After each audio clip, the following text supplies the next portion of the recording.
volta. Foi tudo bem lá? Choveu ou não? Não. Beleza. Pessoal, o que você vai fazer? Você vai preencher os dois pedaços, você só vai entregar uma parte, a outra parte fica com você. Se você quiser ir preenchendo agora, você pode também, porque na hora da contribuição, você vai entregar esse papel e ao final do culto nós vamos saber qual é o nosso alvo de missões nacionais, tá bom? Se você quiser ir preenchendo, aproveite.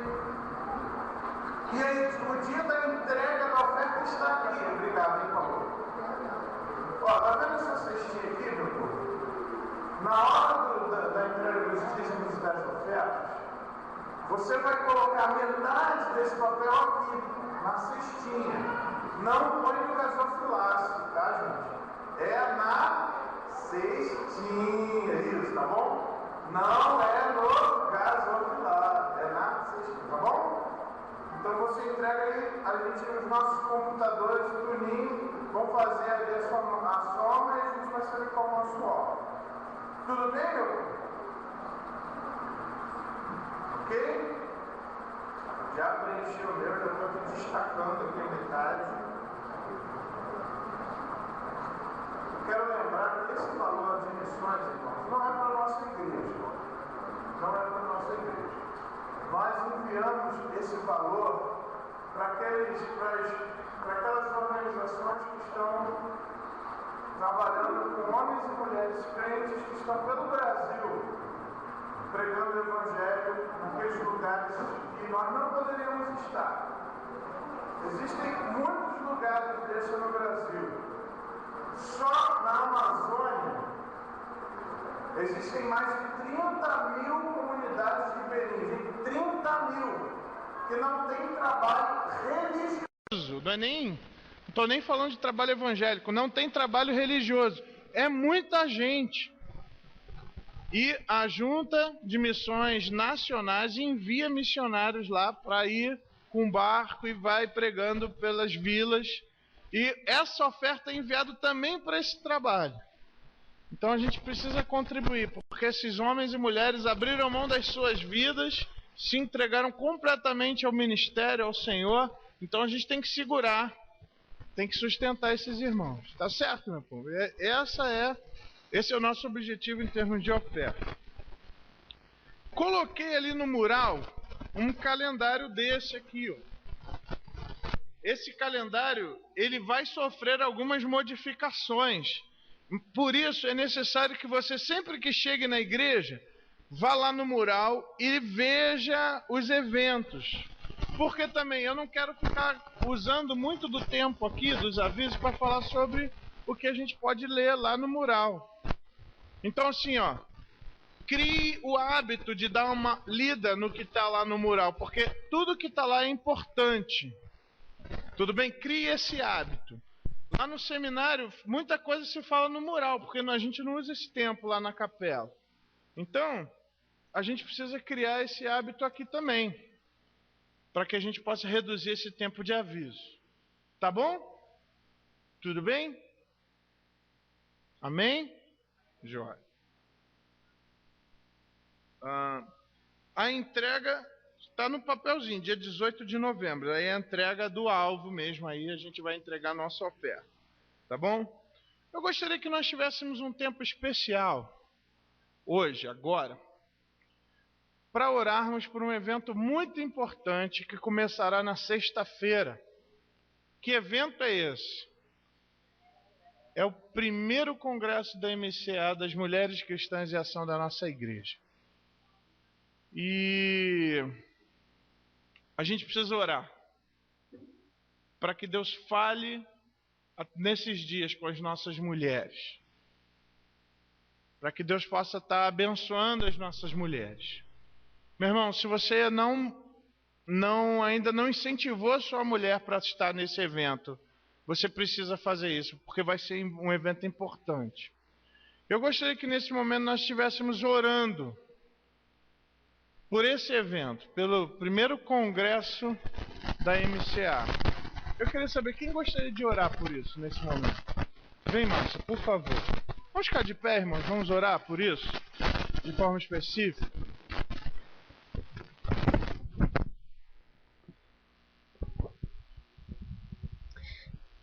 Querido Deus, obrigada, Senhor, por esse privilégio que temos aqui de estarmos juntos, ó Deus, e também por esse privilégio, ó Deus, de poder ter esse primeiro congresso da nossa igreja.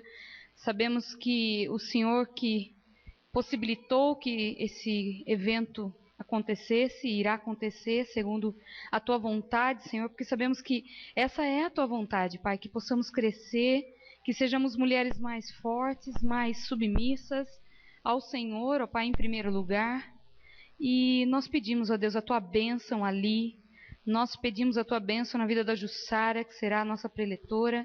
Nós pedimos, ó Deus, que cada evento ali, que o Senhor venha falar aos nossos corações. Nós pedimos, ó Deus, que o Senhor esteja no controle e que o Senhor seja, Pai, o nosso convidado especial. Porque sabemos que essa é a Tua vontade, ó Deus, que sejamos cada vez mais parecidas com Teu Filho Jesus Cristo. E esse é o nosso desejo, Pai, de sermos mais parecidas com o Teu Filho, Pai. Por isso nos ajuda, que possamos ir com esse coração aberto, querendo aprender e voltar, ó Deus, melhores do que quando formos para lá, ó Deus. Por favor, ó Deus, nos ajuda, abençoa também a vida da equipe que está preparando tudo. Peço Tua bênção na vida da Fátima, na vida da Gi, na vida da Cris e do resto da equipe, ó Deus, que está na frente ali de alguma área. Peço que o Senhor esteja abençoando cada vida, Pai, fortalecendo e edificando, ó Deus. Muito obrigada por esse privilégio que teremos, ó Pai. Muito obrigada. Fica conosco, Pai, em nome de Jesus que oramos. Amém. Ainda de pé, vamos louvar o Senhor. Peço para que a equipe venha aqui na frente. Temos muitos motivos para adorá-lo, não é? E o seminarista João Ricardo vai nos ajudar nessa noite, vai nos dirigir nesse momento, né? Aproveita e cumprimenta a pessoa que está do seu lado aí. Você chega aqui às vezes numa correria, dá uma boa noite para esse irmão, para essa irmã. Isso.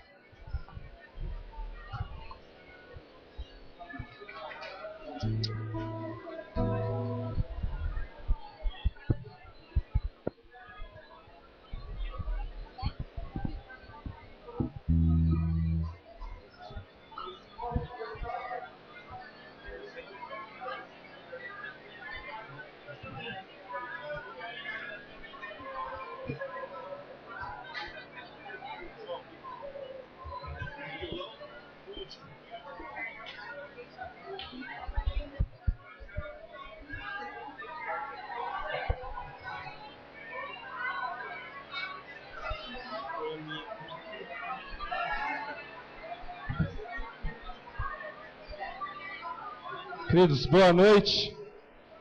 Que Deus esteja nesse lugar, que esteja sendo cultuado através de nossas vidas hoje. O Salmo 84, no versículo 1 e 2 diz: Como é agradável o lugar da tua habitação, Senhor dos Exércitos. A minha alma anela e até desfalece pelos atos do Senhor. O meu coração e o meu corpo cantam de alegria ao Deus vivo. Nós vamos começar cantando ao nosso Deus, que nós viemos aqui para adorá-lo, dizendo que esse é o momento da adoração. Que toda língua confessará, todo joelho se dobrará, dizendo que esse é o nosso Deus e que esse é o único Deus. Vem louvar esse Deus com a gente.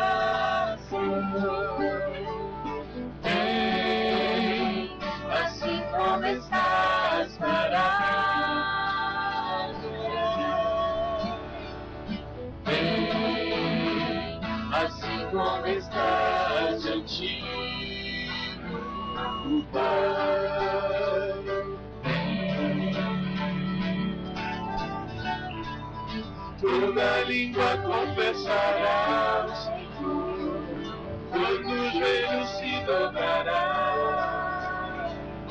Mas aquele que a ti escolheu, tesouro maior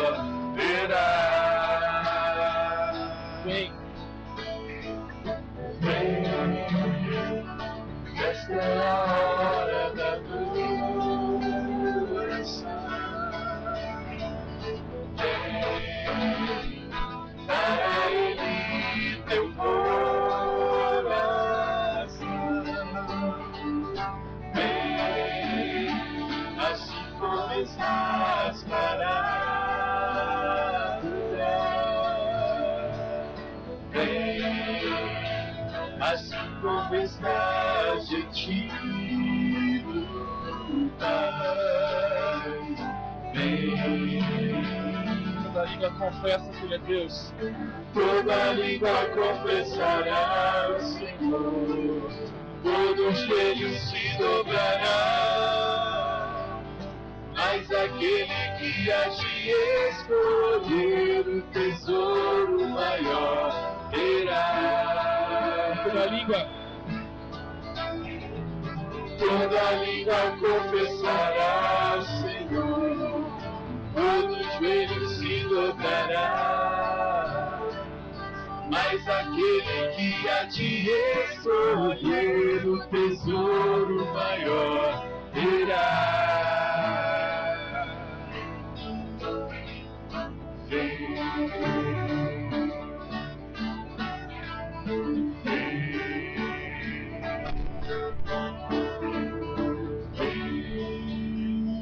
Deus, muito obrigado pelo privilégio de poder te adorar, Deus. Obrigado porque o Senhor nos trouxe aqui,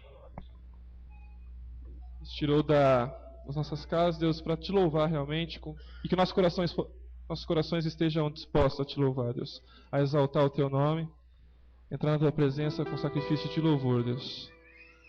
É isso que nós queremos dizer isso para o Senhor agora, Deus, que nós viemos aqui para te exaltar, te glorificar acima de tudo, Deus. E é no nome de Jesus que nós oramos, Pai. Amém. Amém. Exaltai.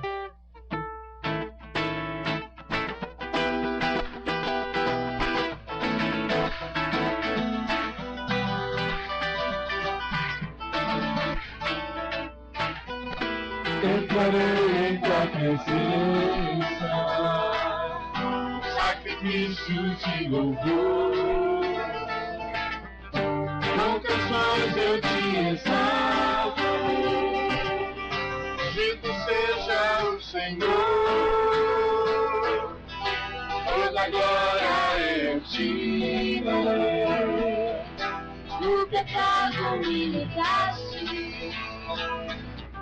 Agora sou justificado, bendito seja o Senhor,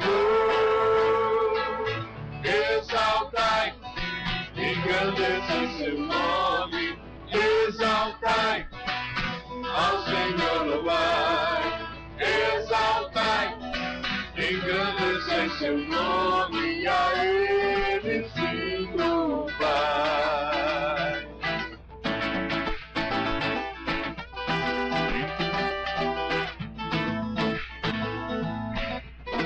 Entrarei em tua presença, sacrifício de louvor, com canções eu te exaltarei, bendito seja o Senhor, toda glória eu te darei, do pecado me livraste. Agora sou justificado, bendito seja o Senhor, exaltai, engrandecei seu nome, exaltai, ao Senhor louvai, exaltai, engrandecei seu nome, e a Ele sim louvar.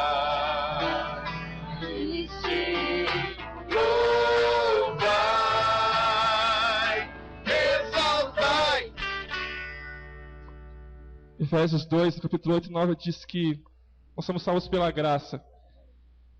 E é isso que nós vamos cantar agora, a maravilhosa graça desse Deus. Graça de Deus sem par. Como poder cantá-la? Como entender um amor que a gente não merece? Poder receber aquilo que a gente não tinha? Poder desfrutar da presença de um Deus que a gente estava totalmente longe. Enquanto nós cantamos essa canção, você pode trazer seus dízimos, suas ofertas também aqui. Dizer também a Deus que essa maravilhosa graça que tem alcançado a tua vida, você quer servir através disso também. Maravilhosa graça. Maravilhosa de Deus sem par. Como poder cantá-la? Como é de começar? Ela me dá certeza e vivo com firmeza pela maravilhosa graça de Jesus. Graça, que maravilhosa graça, é imensurável e sem fim. É maravilhosa, é tão grandiosa, é suficiente para mim. É maior que a minha iniquidade, é revelação do amor do Pai. O nome de Jesus engrandecei, a Deus louvar. Maravilhosa graça da vida perena, por Cristo perdoado, boa mansão real.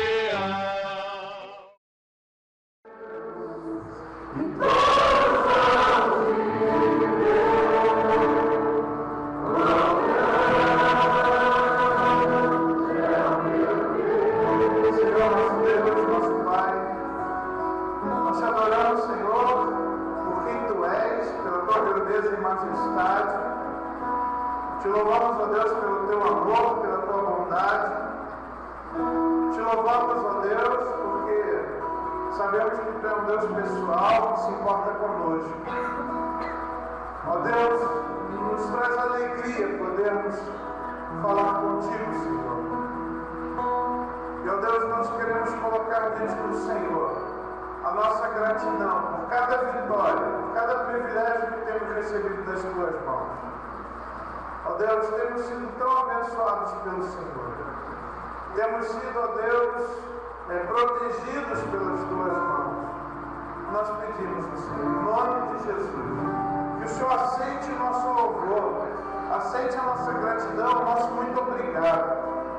Meu Deus, que todas essas bênçãos que vêm das Tuas mãos, que elas possam ser usadas para proclamar o Teu grande nome sobre a terra. Ó Deus, que realmente sejam sendo engrandecidos através das bênçãos que temos recebido das Tuas mãos. Ó Senhor, nós também queremos colocar nas Tuas mãos a vida de homens e mulheres que estão presentes aqui, Senhor, passando por dificuldades grandes. Nós pedimos ao Senhor que o Senhor, que sabe tudo, possa estar socorrendo cada um. Ó Deus, sei de alguns irmãos que pedem, Senhor, eles estão lembrando, Senhor, de entes queridos, de amigos, de parentes que ainda não Te conhecem. E, Senhor, nós pedimos que o Senhor possa fazer com que a Tua luz brilhe sobre essas vidas, que eles possam ter, Senhor, a oportunidade, que eles possam se entregar ao Senhor. Pedimos por aqueles que estão longe, que o Senhor se aproxime de Ti. Meu Deus, que o Senhor continue usando essa igreja, Pai, como farol.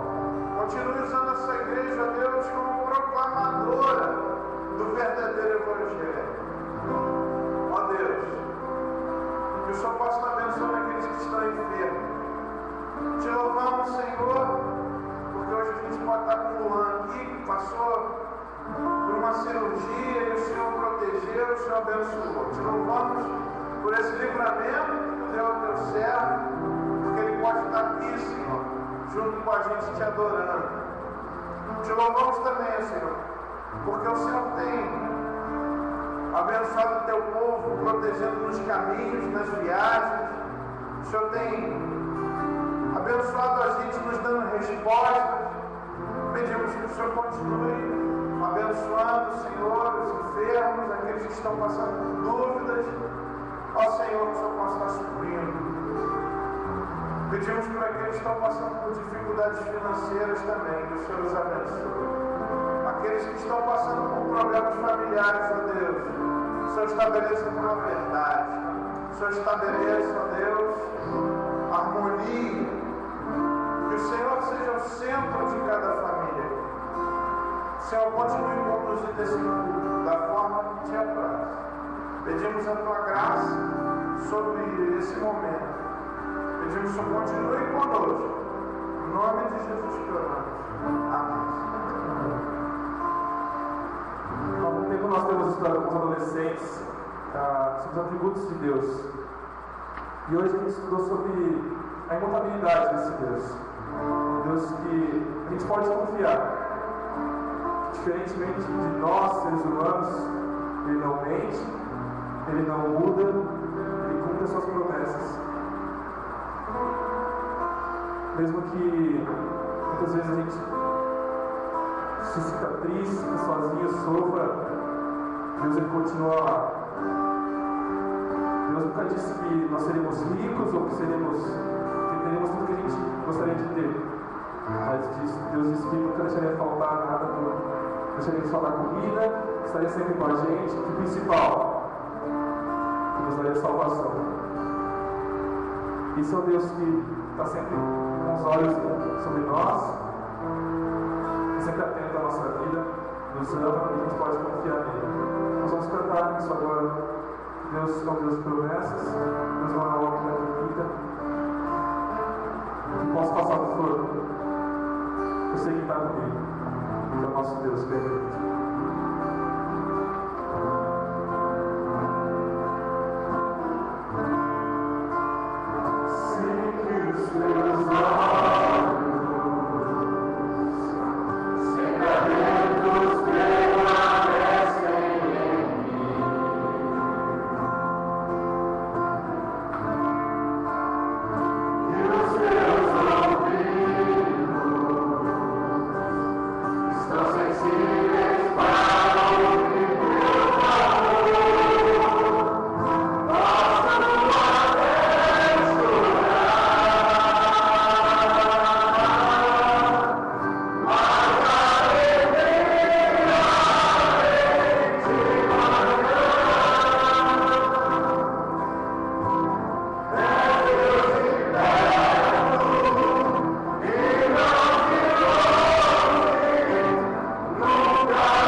Alguns irmãos estiveram aqui ontem e eu não vou repetir toda aquela informação, tinha tanto mais para dizer, e e gostaria de ter mais oportunidades de estar com os irmãos.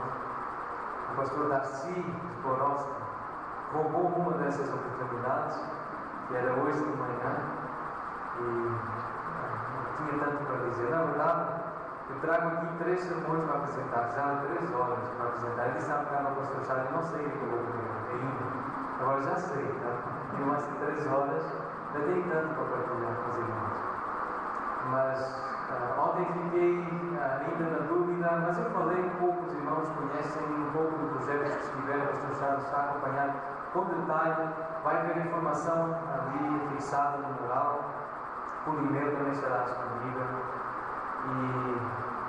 Mas é, acima de tudo, um projeto que visa a plantação de uma igreja bíblica, uma igreja que considera as Escrituras, uma igreja que procura ter uma visão bíblica do que é conversão, do que é discipulado, do que é disciplina, do que é pregação expositiva.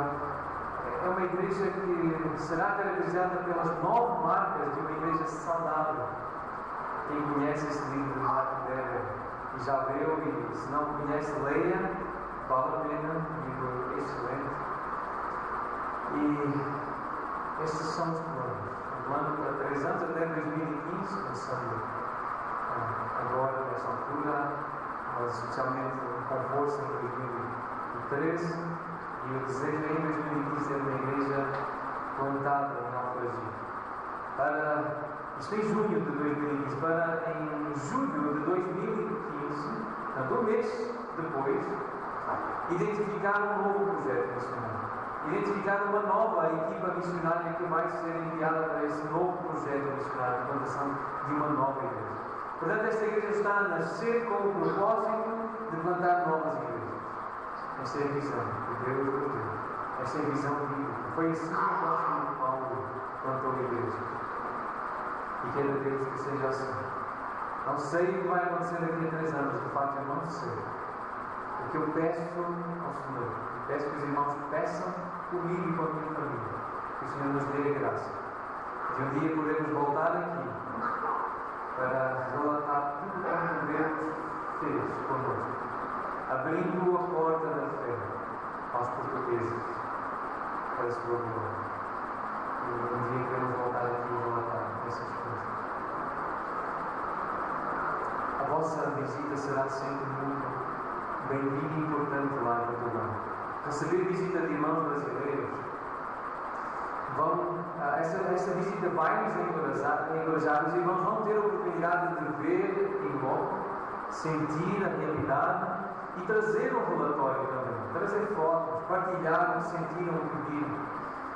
Não precisam ter formação teológica para ir e abençoar o nosso ministério, este projeto, mas aqueles que dentre nós aqui estão a ser preparados para ministrar a palavra, esses serão muito importantes nesse projeto, especialmente com os teus chaves. Eu sei a seriedade que este irmão, este amigo, este colega tem considerado o ministério, quando ele se tem dedicado ao ensino da palavra de Deus. Então, um dos pedidos é, a certa altura, vai ser deixem o vosso pastor ir lá passar algumas semanas, alguns meses connosco, para ministrar a palavra do Senhor.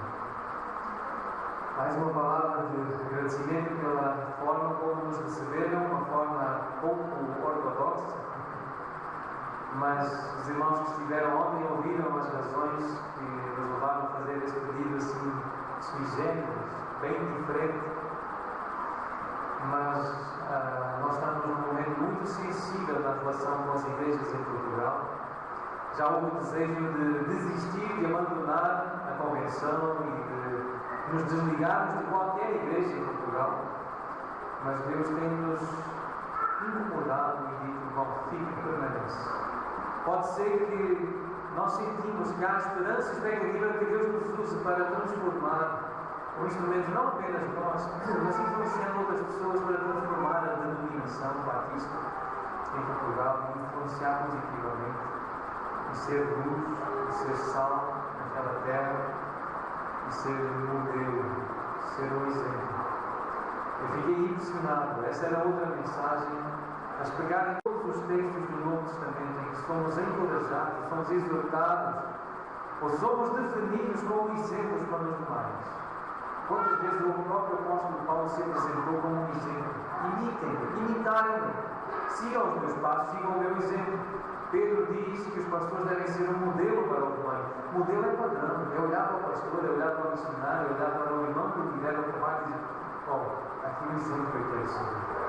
Então, quem está na frente do trabalho tem que perceber que essa é a responsabilidade. Ser um modelo, ser imitado, é uma grande responsabilidade. Por isso temos que imitar Jesus Cristo, temos que seguir os passos dele. Ele deixou exemplo para nós seguirmos. São tantas as advertências, são tantas as exortações, os conselhos para nós imitarmos os nossos guias, aqueles que nos instruíram na fé, mas para também nós nos tornarmos imitáveis, modelos, padrão dos guias. Que Deus nos ajude. Excelência. Irmãos, eu quero convidá-los a abrir a Bíblia no segundo livro dos Reis. Eu pensei partilhar um texto de uma mensagem sobre a escatologia, por causa do movimento islâmico que está a existir na Europa. Eu gostaria de encorajar os irmãos a serem criteriosos. Conhecem essa expressão? Criterioso, ter critério, saber discernir o bem e o mal, estar bem consciente do que é certo e errado, do que é o melhor e do que é o pior. Ser criterioso, ter critério. Ser, pois, criteriosos, porque o fim está próximo, perto está o Senhor.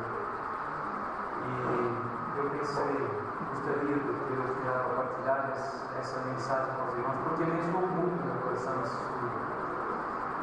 Também por causa do curso que eu fiz, um curso doloroso, demorou bastante para terminar, um mestrado em estudos da religião, com especialização em história e teologia das religiões. Eu estudei bastante o islamismo e o budismo e o hinduísmo, e são movimentos que têm influenciado muito a Europa. E eu gostaria de advertir os irmãos, por causa de tudo que está acontecendo na Europa, como a Europa se prepara para receber o 12º imã, o Mahdi. Não sei se já ouviram, mas é o Messias islâmico, que é precisamente o Anticristo, apresentado na primeira carta de João, no Apocalipse. Mas isso ficará para uma próxima oportunidade. Pensei em partilhar sobre liderança, sobre missões, mas eu decidi partilhar um capítulo que eu li ontem, baseado em uma leitura que eu faço diária, uma leitura diária da Bíblia, proposta por Robert Murray M'Cheyne. Não sei se já ouviram falar deste homem. Ele viveu no século XIX, 1830, só viveu 29 anos. Mas um homem piedoso, um homem de Deus. Ele deixou uma proposta de leitura das Escrituras, um calendário, todo o ano, e 4 capítulos, pelo menos 4 capítulos por dia.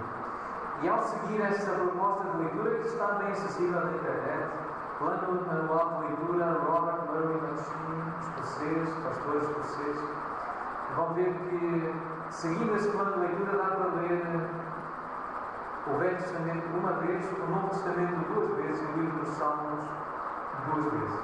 Então, durante um ano, lemos uma vez o Velho Testamento, 2 vezes o Novo e o livro dos Salmos. E ontem eu li este capítulo, segundo livro dos Reis, capítulo 17. E eu vou fazer com os irmãos um exercício que eu fiz e tenho feito com os meus filhos. A mesma simplicidade, a mesma sinceridade, a forma como eu leio as Escrituras e a forma como Deus fala comigo na minha leitura das Escrituras. É o meu tempo com Deus. Muitas vezes é de madrugada e graças a Deus por este instrumento. A Bíblia está aqui, tem várias versões da Bíblia. Então, às vezes eu não tenho sono, então fico a ler muito tempo as Escrituras, senão me incomoda a graça. Tem uma luz discreta e a graça, sempre que eu lia na cama, a minha esposa, a Graça, eu ligava o candeeiro e ela ficava perturbada, não conseguia dormir, no dia seguinte acordava mal-humorada. Então, com este recurso aqui, eu fico bem discreto, uma luz muito tênue, então fico lá a ler e Deus vai falando comigo. Eu vou sublinhando versículos e cada assunto, cada tópico tem uma cor diferente, eu vou marcando. E há um sistema de etiqueta que eu vou colocando em cada versículo, por cada tema.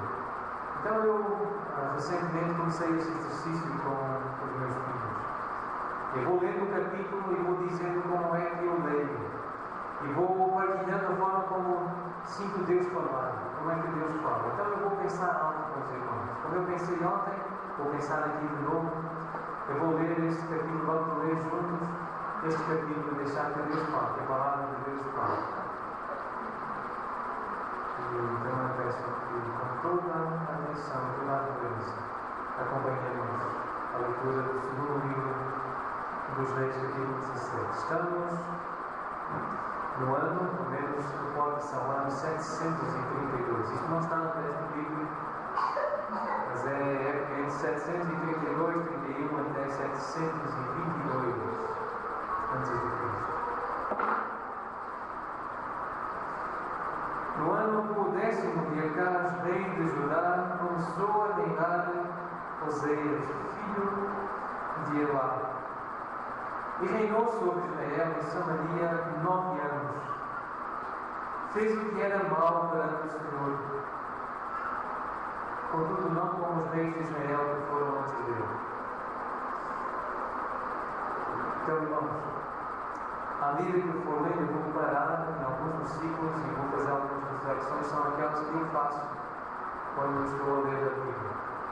Então, com isto, eu desejo demonstrar um exemplo, não é o exemplo de como estudar as Escrituras.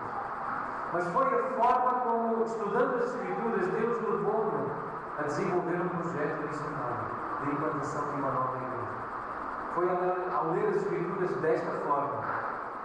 E se hoje estou no ministério, porque tinha muitas razões para ter abandonado o ministério e dedicar-me a ganhar dinheiro, e a passear e fazer outras coisas. Mas se hoje estou no ministério cristão e com um propósito, um projeto de implantar uma nova igreja, e creio que trazemos boas notícias de São Paulo, eu creio que nós vamos ter parceiros, mais parceiros neste ministério. Vim muito entusiasmado de São Paulo nessa viagem. Os irmãos que me acompanharam, acho que perceberam isso também lá na conversa com o pastor Darcy. Mas se hoje estou no ministério é porque Deus falou comigo e foi desta forma. Então aproveitem este momento. Este exemplo, não o único, mas aproveitem este momento. Sigam com atenção. Este homem fez o que era mau, como todos os outros que vieram antes dele no reino de Israel, o reino do norte. Não tão mau como os outros, mas fez o que era mau. Não houve nenhum rei bom em Israel, nenhum sequer. No reino do sul ainda houve quantos? Alguém sabe? 8. Isso mesmo. Eu vi algumas bocas aí a fazer 8 reis. De 39, apenas 8. Versículo 3. Contra ele subiu Salmaneser, rei da Assíria. Oseias ficou sendo servo dele que pagava tributo. Oseias foi, portanto, o último rei do reino de Israel. Porém, o rei da Assíria achou Oseias em conspiração, porque enviaram mensageiros a Sor, rei do Egito, e não pagava tributo ao rei da Assíria, como antes fazia de ano em ano, porque por isso o rei da Assíria o encerrou em grilhões no cárcere. Porque o rei da Síria passou por toda a terra, subiu a Samaria e sitiou por 3 anos. No ano 9 de Oseias, o rei da Síria tomou a Samaria e transportou a Israel para a Síria e os fez habitar em Hala, junto a Tabor e ao rio Osana, nas cidades dos Medos. Foi o fim. Este é o fim do reino de Israel, é o fim do reino do norte. Tal sucedeu porque, aqui está a razão, por que um reino termina? Por que é que o reino de Israel acabou? Está aqui a razão.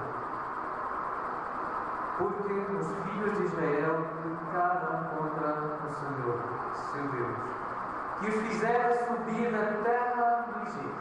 E esta expressão de fazer subir da terra do Egito é livrar da escravidão, é estar como morto e ser devolvido à vida, estar preso e ser liberto. Esta é a ideia, usada demasiadas vezes nas Escrituras para simbolizar, significar a salvação em Cristo Jesus, a nossa salvação. Deus fez subir da terra do Egito, mas eles pecaram contra o Senhor Deus e temeram a outros deuses. Andaram nos estatutos das nações que o Senhor lançara de diante dos filhos de Israel e nos costumes estabelecidos pelos reis de Israel. Os filhos de Israel fizeram contra o Senhor seu Deus o que não era reto, e edificaram para si altos em todas as suas cidades, desde as atalaias dos vigias até à cidade fortificada. Levantaram para si colunas e postes ídolos em todos os altos, outeiros e debaixo de todas as árvores frondosas. Queimaram ali incenso em todos os altos, como as nações que o Senhor expulsara de diante deles. Cometeram ações perversas para provocar o Senhor a ira e serviram os ídolos dos quais o Senhor lhes tinha dito: não fareis tais coisas. Deus livrou o povo de forma poderosa, com mão poderosa, com braço poderoso. Deus mostrou sinais, prodígios e maravilhas para libertar o povo do cativeiro, do Egito, das mãos de Faraó. E esse povo não temeu o Senhor.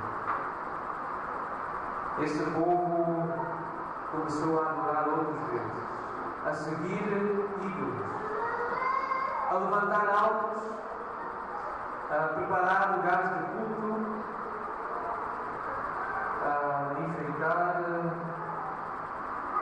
os seus altares e a servir a esses deuses.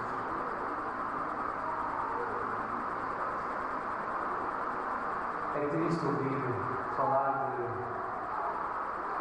homens e mulheres que foram libertos das garras do pecado, que experimentaram a boa palavra do Senhor, provaram o dom do Espírito Santo, experimentaram os poderes do mundo vindouro e caíram.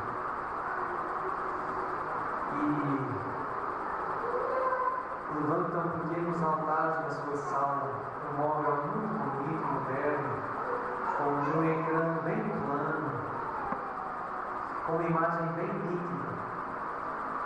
E ali ficam horas e horas a olhar para aquela imagem, a contemplar aquele ídolo, a receber toda a informação necessária para ser um verdadeiro adorador de palavra.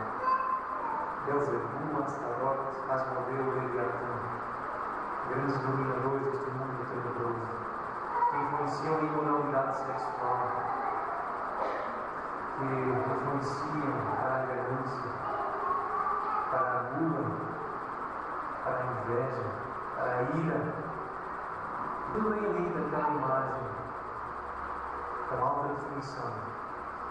Tudo bem paramentado, tudo bem preparado, tudo bem enfeitado, um lugar bem confortável.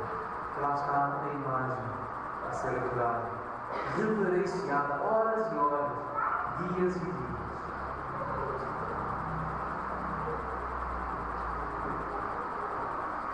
Versículo 13. O Senhor advertiu a Israel e a Judá por intermédio de todos os profetas e de todos os videntes, dizendo: voltai-vos dos vossos maus caminhos e guardai os meus mandamentos e os meus estatutos, segundo toda a lei que prescrevi a vossos pais e que vos enviei por intermédio dos meus servos, os profetas. Se há servo, se há profeta de Deus, é para fazer isto. Este é o ministério cristão. Se Deus levanta alguém para ser um profeta, para ser um pregador, para ser um servo do Senhor, um homem de Deus, é para se levantar e para se voltar e dizer: arrependei-vos. Voltai-vos vós também dos vossos maus caminhos e guardai os mandamentos do Senhor. Guardai a palavra no vosso coração para não pecar contra o Senhor Deus. Esse é o ministério de um homem de Deus. É pregar o arrependimento, é pregar a contrição, é pregar o quebrantamento, a humilhação diante de Deus. E se há um homem de Deus, um profeta de Deus, um pregador, um pastor que não faz isso, que não prega o arrependimento, que não prega a contrição, que não exorta, que não condena o pecado, ele não está servindo Deus a Deus. Ler o Velho Testamento, ler o Novo Testamento é conhecer, é oportunidade de conhecer o Deus da Bíblia, o Deus Criador, o Deus que chama, o Deus que edifica o seu povo, que separa o povo e quer usar para a redenção, para a salvação. E se não há homens que se levantam e que advertem e que dizem: voltai-vos dos vossos maus caminhos, guardai os mandamentos do Senhor, então não são homens de Deus, são falsos profetas, são falsos irmãos, são falsos mestres. Não podemos dar ouvidos. Porém, versículo 14, não deram ouvidos, antes se tornaram obstinados, de dura serviço como seus pais, que não creram no Senhor. Voltando ao versículo 13, eu queria referir que este versículo está marcado com uma cor que para mim representa ministério. Então, quando eu leio este versículo, eu sei que este versículo define o que é ministério, ministério cristão. Ministério cristão é isso que está aqui descrito no versículo 13. Mas se tem o hábito de fazer uma nota, escreva aí ministério, sublinhe, ponha numa cor. Ministério é isso aqui. Ministério cristão é falar do Deus vivo, do Deus santo, para o coração de Pai. Porém, saiba que haverá gente que não dará ouvidos à voz de Deus. Foram tantos os profetas, tantos que falavam e não foram ouvidos, e sofreram com isso, principalmente Jesus. Mas não foi o único. O Filho de Deus, o Filho de Deus vivo, o Cordeiro de Deus, pregou e muitas vezes ele não foi ouvido. Então, se o irmão, se a irmã, se o pastor Charles, se o missionário lá em Portugal não for ouvido, não nos surpreendamos. Vai ser assim, vai continuar a ser assim. Versículo 15, o povo vai rejeitar os estatutos de aliança que havia feito com seus pais, como também as suas advertências, como protestaram contra eles, seguiram os ídolos e se tornaram vãos vazios, e seguiram as nações que estavam em redor deles, das quais o Senhor lhes havia ordenado que não as imitassem. A idolatria, a televisão, o mundo amigo, os noticiários, fazem de nós pessoas vazias, poucas, sem significado. Se nós nos expomos ao mundo e ao que o mundo quer dizer, e acreditem que se há instrumento diabólico, satânico, é a televisão, é o sistema de TV. São as notícias. Se há forma de incentivar para a imoralidade, é a televisão. São os programas escolhidos para o horário nobre. E é uma forma de nos levar à inutilidade, à vaidade, ao vazio. O Senhor tinha dito: não imitem os moradores da terra. Já tinha dito desde a lei, tinha dito a Abraão, disse a Moisés, por meio de Josué, disse várias vezes: não imitem. Mas é triste ver homens e mulheres libertos da escravidão, que provaram a boa palavra do Senhor, que experimentaram os poderes do mundo vindouro, o dom do Espírito Santo. E são vidas de imitação, de imitar o mundo, falam como o mundo, comem como o mundo, vestem-se como o mundo, como as nações em volta, como os povos em volta. Falam, usam o linguajar das nações em volta. Não há diferença nenhuma entre pessoas que saíram da escravidão aqueles que estão ainda neste lugar de cativeiro, têm saudades dos leões e dos cortinos do Egito, ainda pensam que acabam até por desprezar o pão do céu. Chamam de pão vil. Quantos, ao ler as Escrituras, este pão do céu chegam a ficar entediados, porque não tem cores, não tem alta definição, não tem música, não tem bandas de glória. Então olham para o livro e acham enfadonho estar a ler as histórias dos reis, os números, as genealogias, ler os evangelhos. Já li tantas vezes as cartas de Paulo, e é enfadonho.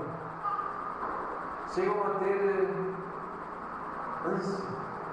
Outra vez o mesmo texto, pão vivo. Há cristãos vivos, há povo dentro da cristandade que diz sobre o pão do céu, é pão vivo, gente cansada da vida. Versículo 16: desprezaram todos os mandamentos do Senhor seu Deus e fizeram para si imagens de fundição. 2 bezerros fizeram um poste ídolo e adoraram todo o exército do céu e serviram a Baal. Está agradecido. Começam por adorar a televisão, prestar culto, gastar horas de devoção. Depois a internet é a rede de contactos, é o Facebook ou outras redes sociais. São os vídeos do YouTube, são as danças. E aí vai para a balada. E da balada vai para a cama.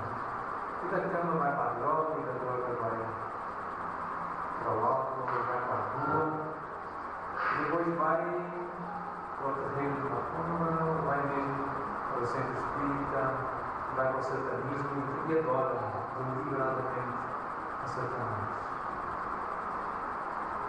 E já ouvi histórias assim. Almas vendidas ao diabo para terem sucesso, para terem dinheiro, para terem prazer. E eu não duvido que jogadores de futebol, os mais famosos, já o tinham feito, inclusivamente portugueses. Um dos sucessos foi um jogo lançado para a PlayStation ou Nintendo, uma dessas consolas de jogos, em que eles jogam futebol com os demónios. Lá no inferno, no Tártaro, esse jogador português, cujo nome nem merece ser mencionado. Sabem porquê? Quando estou a ler a Bíblia, tudo isto vem à minha mente, à minha memória. Abra comigo, Salmo 16.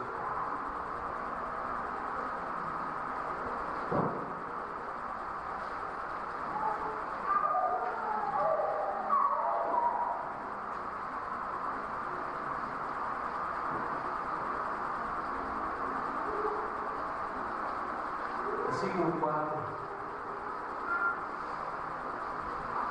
Muitas serão as penas dos que trocam o Senhor por outros deuses, ídolos. Esse homem que eu estou a mencionar, que eu sei que muitos sabem a quem é que eu estou a referir, é considerado um ídolo, não apenas para portugueses, mas para muitos que amam o futebol, que gostam do futebol. E trocam o Senhor por essas são as referências. Mas eu não oferecerei as suas libações de sangue, e os meus lábios não pronunciarão o seu nome. Quanto aos santos que há na terra, versículo 3, como um pouquinho atrás, são eles os notáveis, nos quais tenho todo o meu prazer. O nome desses sim deve estar nos meus lábios. Mas esses ídolos que andam por aí a perverter casas inteiras, têm filhos fora do casamento, têm várias mulheres, mas mesmo sendo fiéis apenas a uma mulher, banalizam completamente algo que Deus instituiu. Deixará o homem pai e mãe e aliás unir-se-á sua mulher e serão ambos uma só carne. Mas primeiro deixa o pai e mãe, une-se à sua mulher e depois sim vêm os filhos. Há tudo invertido, que nem bem filhos, que alguns nem bem casamento, ignoram totalmente o Senhor.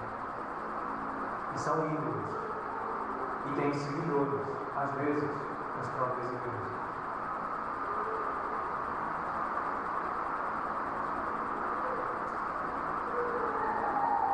Versículo 17, vejam como vai crescendo a imoralidade, como vai crescendo a perversão. Também queimaram a seus filhos e suas filhas como sacrifício. Deram-se à prática de adivinhações e criam em agouros e venderam-se para fazer o que era mal perante o Senhor, para o provocarem a ira. Começa com uma imagem, começa com um alto, um lugar bonito, uma árvore frondosa, um enfeite. Mas vai crescendo a imoralidade, vai crescendo o contato com este mundo tenebroso, com este mundo pervertido, perverso, e a imoralidade vai crescendo ao ponto de entregar os seus próprios filhos à imoralidade, ou cometendo imoralidade com os próprios filhos, abusando sexualmente até dos próprios filhos, e isto até nas igrejas.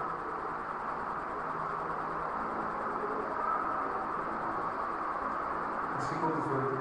Pelo que o Senhor muito se indignou contra Israel e o afastou da sua presença, e nada mais ficou senão a tribo de Judá. E este versículo eu marquei com um autor que descreve o nosso Senhor. Muitas pessoas têm uma ideia de Deus, um Deus Pai, amoroso, misericordioso, um Deus compassivo, cheio de graça. E Deus é isso tudo, não é verdade? Deus é. Deus é isso tudo. Só que eu tenho estado à procura de todos os versículos. É claro que eu marco todos os que escrevem Deus assim, misericordioso, gracioso, bondoso, compassivo. Mas eu comecei a marcar todos aqueles que descrevem o Senhor como um Deus temível, um Deus terrível. Salmo 9.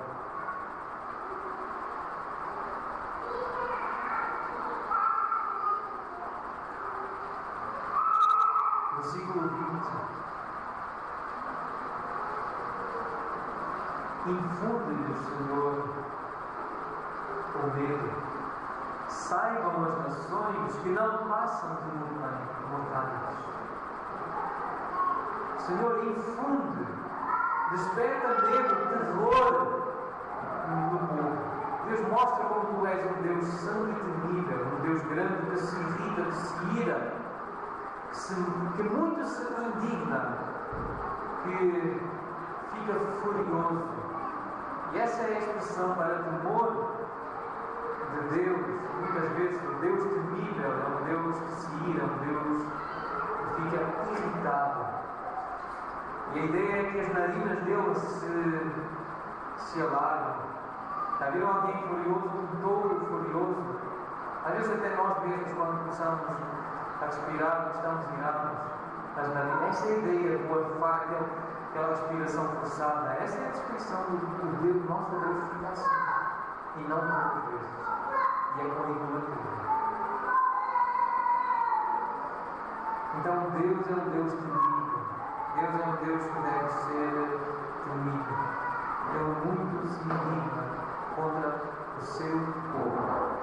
Não é contra as nações pagãs, perversas, não é contra o Egito, não é contra os cananitas, não é contra Israel, a menina dos seus olhos. É contra o seu povo, que ele tirou da escravidão. É os seus filhos, são os seus. Versículo 19. Também Judá não guardou os mandamentos do Senhor seu Deus. Antes andaram nos costumes que Israel introduziu. Pelo que o Senhor rejeitou toda a descendência de Israel. E o Senhor pode rejeitar aqueles que Ele separou para si. Deus pode rejeitar. Ele é soberano. Ele pode chamar, escolher, usar, mas a certa altura Ele pode colocar no lado. Jesus chamou 12. E o Deus para Deus. Mas foi escolhido. Ele experimentou os poderes do mundo vindouro. Ele provou a palavra do Senhor. Ele expulsou demônios. Ele disse: Senhor, Senhor, em teu nome eu fiz milagres, eu curei, eu profetizei. Mas o Senhor pode rejeitar a sua descendência. Ele rejeitou Israel. Não dê como garantida a sua salvação. Não dê. Não se precipite. Avalie bem se está em Cristo. Avalie bem. Aproveite hoje para ler 1 João todinho. Nessa carta foi escrita para nós nos provarmos, nos examinarmos, para saber se estamos de facto em Cristo. E o Senhor os rejeitou, e os afligiu, e os entregou nas mãos dos despojadores, até que os expulsou da sua presença. Pois quando ele rasgou Israel da casa de Davi, e eles fizeram rei Jeroboão, e de debate Jeroboão apartou Israel de seguir ao Senhor e o fez cometer grande pecado. Quando alguém deixa de seguir ao Senhor, comete grande pecado. Esse é um grande pecado.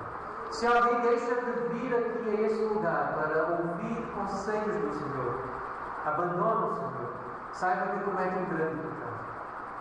Se alguém começa a achar que as Escrituras são tediosas, são chatas, são vis, comete um grande pecado.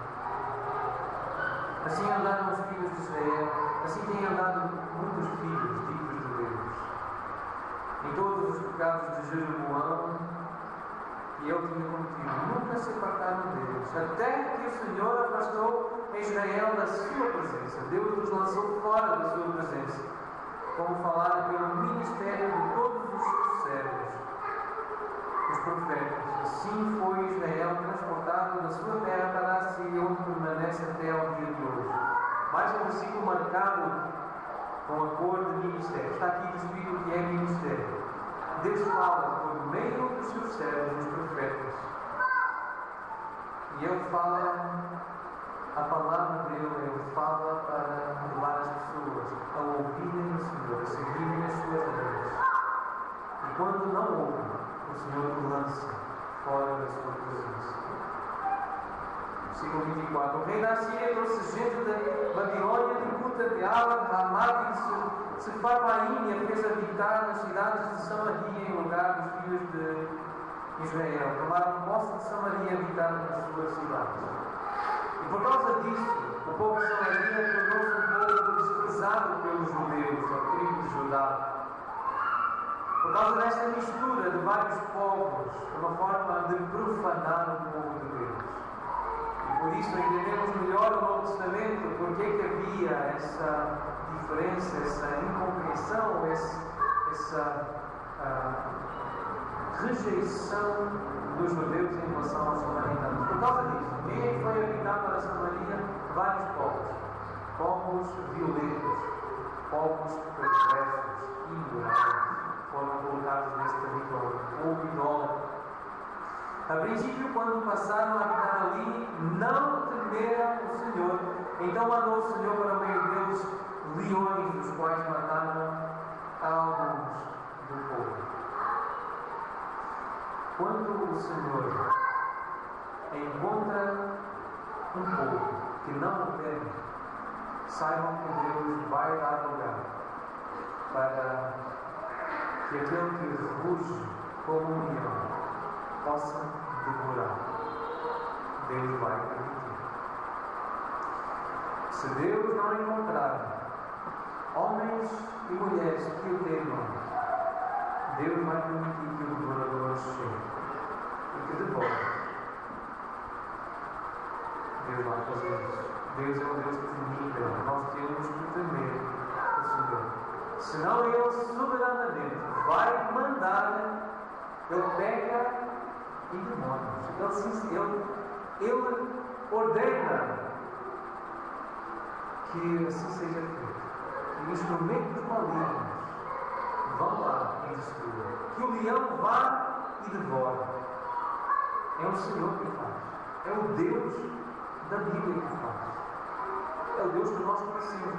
Este é um versículo que está marcado com amor para eu conhecer quem é o Deus que eu adoro. O Deus que eu adoro é um Deus que faz isto. É um Deus que pega em leões e coloca numa terra onde não há povo que o tema. O Deus Criador faz isto. O Deus que o irmão e a irmã veio adorar é um Deus assim.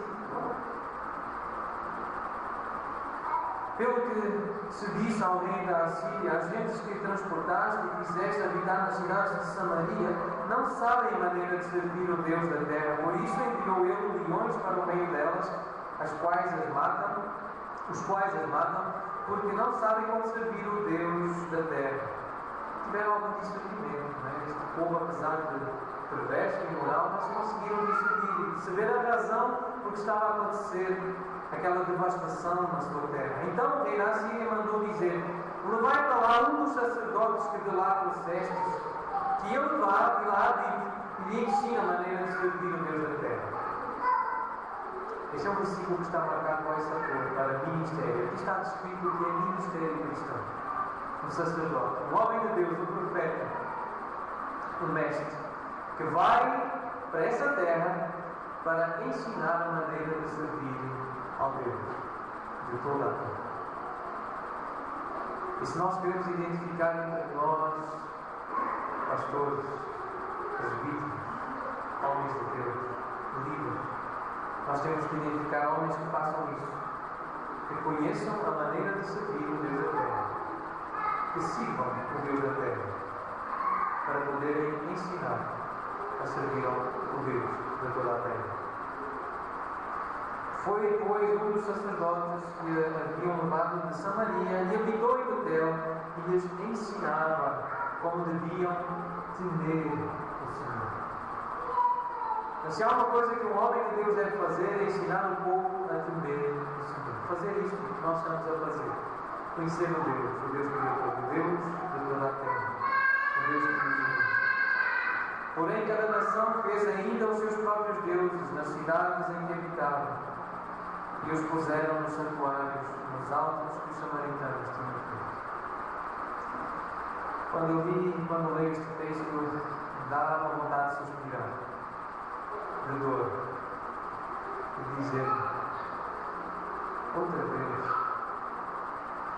ainda, continua a mesma coisa, mesmo com o sacerdote lá, mas é verdade. É povo de dura serviço, é povo obstinado. Nós somos assim, a humanidade é assim. E nós vamos lidar com um povo assim. Eu sei que o pastor Chaves vai lidar com um povo assim nesta cidade. Eu acredito que ele vai lidar com pessoas assim sentadas aqui neste lugar, que ouvem a palavra, conhecem e são expostos à pregação sobre o Deus de vida. Mas se calhar amanhã mesmo vão sentar da mesma forma, à frente do mesmo ecrã, como se nada tivessem ouvido. E vão estar lá a encher os olhos daquela porcaria, a seguir aqueles ídolos, a comer da mesma forma, a vestir a mesma roupa da mesma forma. Porque somos assim obstinados. Eu sei que somos assim. Os de Babilônia fizeram Sucote, Benote, os de Cuta fizeram Nergal, os de Ramat fizeram acima, os hebeus fizeram Libar, nomes de deuses, de Carcá, e os sefaditas queimaram seus filhos, Hadramelech e Hanamelech, deuses de Sepharvaim, mas temiam também ao Senhor. Então, vamos também fazer aqui alguma coisa para aplacar a ira do Deus desta terra. Dentre os do povo constituíram sacerdotes dos lugares altos, os quais oficiavam a favor deles nos santuários dos altos, de maneira que temiam o Senhor e, ao mesmo tempo, serviam aos seus próprios deuses, segundo o costume das nações, dentre as quais tinham sido transportados. E este é um versículo marcado com a cor para o ministério, para lembrar os pastores, os obreiros, os presbíteros, os irmãos, os diáconos. Meus irmãos, isto é a realidade dos nossos dias, isto é a realidade da igreja. Nós vamos encontrar aqui pessoas que temem o Senhor, vamos. Eu sei que há aqui gente, eu comecei a mensagem assim, eu sei que há pessoas aqui que sinceramente amam o nosso Senhor Jesus Cristo. Eu sei que eu estou entre irmãos. Eu sei que eu estou em Cristo e na igreja, eu sei que estou entre o povo de Deus. Há pessoas aqui que temem o Senhor, mas ao mesmo tempo servem os seus próprios deuses, têm os seus ídolos, segundo o costume desta nação. E gritam pelo Palmeiras, e pelo Corinthians, e pelo Flamengo, pelo Fluminense. Eu sei que há gente assim aqui, que diz o nome de vários craques e de vários atores e passa o dia, o tempo, horas e horas a ouvir a voz, aquela voz esgarrifada ou aguda ou rouca, porque é aquele ator com a voz quente e sensual, ou aquela cantora que se veste de forma muito chamativa, me atrai, e vai sempre assim influenciado. Tem ao Senhor, vai ao culto, mas durante a semana tem a sua vida, com os seus ídolos, com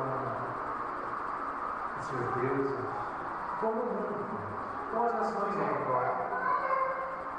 Não é costume, é cultural. Até ao dia de hoje fazem segundo os antigos costumes. Não temem o Senhor, não fazem segundo os seus estatutos e juízos, nem segundo a lei e mandamento que o Senhor prescreveu aos filhos de Jacó, a quem deu o nome de Israel. Ora, o Senhor tinha feito aliança com eles e lhes ordenara, dizendo: não temereis outros deuses. Isso é um mandamento, isso é uma ordem. Não temereis outros deuses, nem vos prostrareis diante deles, nem os servireis, nem lhes oferecereis sacrifício, nem vos sentareis confortavelmente diante deles, poderíamos acrescentar. Mas ao Senhor que vos fez subir da terra do Egito com grande poder e com braço estendido, a Ele temereis. Isto é ministério. Isto é serviço cristão.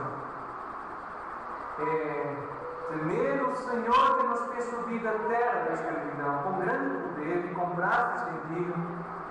É diante dele que nos devemos prostrar em adoração e é a Ele que devemos oferecer sacrifício de adoração, de ação de graças. É Ele. É com Ele que devemos gastar o nosso tempo, os nossos olhos, a nossa mente. É a palavra dele que nós devemos decorar. Os estatutos e os juízos, a lei e o mandamento. Podíamos dizer os evangelhos, as cartas da revelação, a história, os livros históricos, que Ele vos escreveu, tereis cuidado de os observar todos os dias. Todos os dias. Esta é a lei, este é o mandamento. Não é ao domingo, nem ao sábado, ou à quarta, ou no dia de discipulado. A lei é todos os dias. É à segunda-feira também. E à quinta, e à sexta. Isto não é coisa de domingo. O Deus dos céus, o Deus Criador, diz que a lei é para ser observada todos os dias. Da aliança que fiz convosco, não vos esquecereis, nem temereis outros deuses, mas ao Senhor vosso Deus temereis, e Ele vos livrará das mãos de todos os vossos inimigos. Esta é a descrição do que é salvação. Matei com amor para salvação. Quer ser salvo, meu irmão e minha irmã? Porque só aqueles que perseveram até ao fim são salvos. Só esses. Meu amigo, minha amiga, quer ser salvo? Quer ser salvo? Então tema ao Senhor, o nosso Deus. Tema ao Senhor. E Ele nos livrará das mãos de todos os nossos inimigos. Porém, eles não deram ouvidos. Outra vez. É verdade, eles não deram ouvidos. Não deram ouvidos a isso, antes procederam segundo o seu antigo costume. Ai, irmãos, e como é difícil deixar aí. Como é difícil. Antes de terminar, gostaria de ler uma parte de uma mensagem de John Piper, um homem que tem influenciado muito a igreja e muitos de vocês também. E quando ele expunha o capítulo 8 do Romanos, especialmente o versículo 13, Romanos 8, 13, ele falava deste lado da vida cristã. E essa luta que nós devemos lutar por causa dos antigos costumes que nós temos. No meio da mensagem ele diz assim: há um traço mau, cruel, violento na verdadeira vida cristã. Mas violência contra quem ou contra o quê? Não contra outras pessoas. É uma violência contra todos os impulsos em nós. Se somos violentos contra outras pessoas. É uma violência contra os impulsos em nós mesmos que pretendem fazer paz com o nosso próprio pecado e estabelecer uma mentalidade de paz. É uma violência contra toda a luxúria em nós e contra os desejos escravizantes por comida, ou cafeína, ou açúcar, ou chocolate, ou álcool, ou pornografia, ou dinheiro, ou o louvor de homens, ou a aprovação de outros, ou o poder, ou a fama. É violência contra os impulsos em nossa própria alma, em relação ao racismo, à indiferença, à indiferença preguiçosa, à injustiça e à pobreza e ao aborto. O cristianismo não é um acordo de paz com o mundo, da forma como a religião o é, como a maioria dos cristãos vivem as suas vidas diárias. Romanos 8,13. Mas é o Espírito matar-lhes os feitos do corpo. Neste texto há uma tendência cruel, e mostra essa tendência cruel no cristianismo. E não é uma tendência cruel contra ninguém além de nós mesmos. É sermos cruéis contra nós mesmos. Na verdade, é contra a nossa crueldade dirigida a outras pessoas. Se você sente que está a ser uma pessoa cruel contra outros, uma pessoa áspera, uma pessoa crítica, sabe qual é o seu problema? Ainda não aprendeu a fazer guerra. Ainda não aprendeu a ser cruel. Ainda não aprendeu a ser violento contra a sua violência, contra a sua crueldade, a sua maldade, contra o seu espírito crítico. E você queixa-se disso, fala disso, lamenta. Mas já fez guerra 24 horas por dia, 7 dias por semana contra isso? Já alguma vez guerreou contra o pecado que habita em si, os seus costumes, os seus hábitos?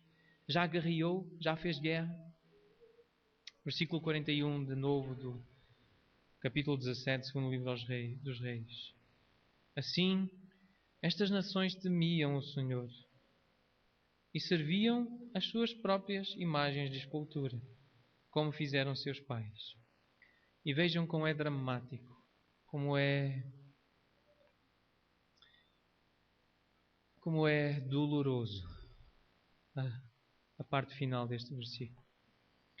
Assim fazem também seus filhos e os filhos de seus filhos, até ao dia de hoje. Já viram como é? Os filhos estão aí para nos imitar, para nos ver. Os filhos estão aí para olhar para nós como modelos, como exemplos a serem seguidos. E se os nossos filhos nos veem a gastar tanto tempo com este mundo, nós que fomos libertos da escravidão, nós que fomos tirados dessa terra do Egito, que nos escravizava, que nos humilhava, que nos impedia de dizer: eu quero orar, levantando mãos santas.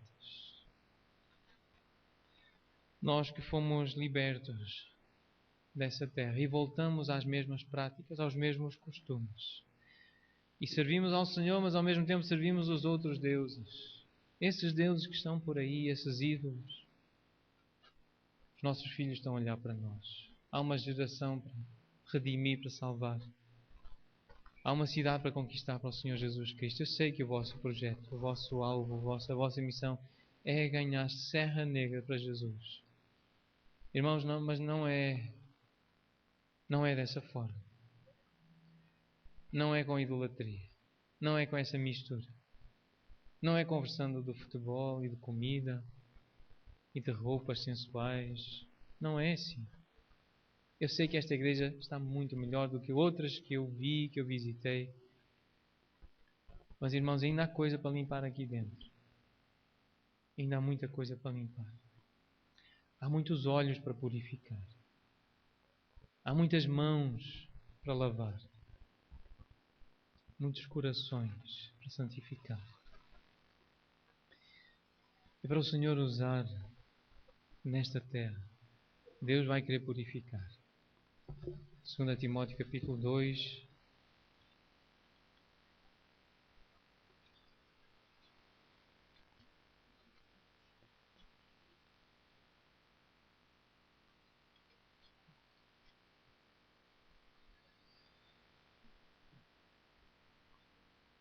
Final do versículo 19. Posso ler todo o versículo 19. 2 Timóteo 2,19.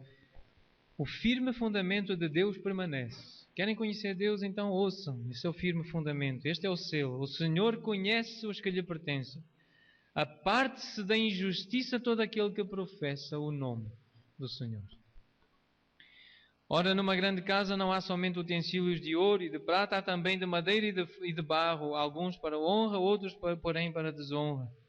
Assim, pois, se alguém a si mesmo se purificar destes erros, será utensílio para honra, santificado e útil ao seu possuidor, estando preparado para toda a boa obra que o Senhor preparou de antemão para que nós, aqui em Serra Negra, lá em Alfragide, andemos nela. É assim que eu tenho lido a Bíblia. Irmãos, este é um exemplo. Leiam a Bíblia dessa forma. Conheçam Deus. Conheçam o Deus que nos criou. E deixem que Ele fale convosco, como tem falado ao meu coração, coração dos meus filhos. E deixem que o Senhor vos santifique e vos prepare para serem instrumentos de bênção, de honra. Ele quer instrumentos purificados, que se apartam completamente da injustiça, para a sua glória, a edificação do seu povo. Amém.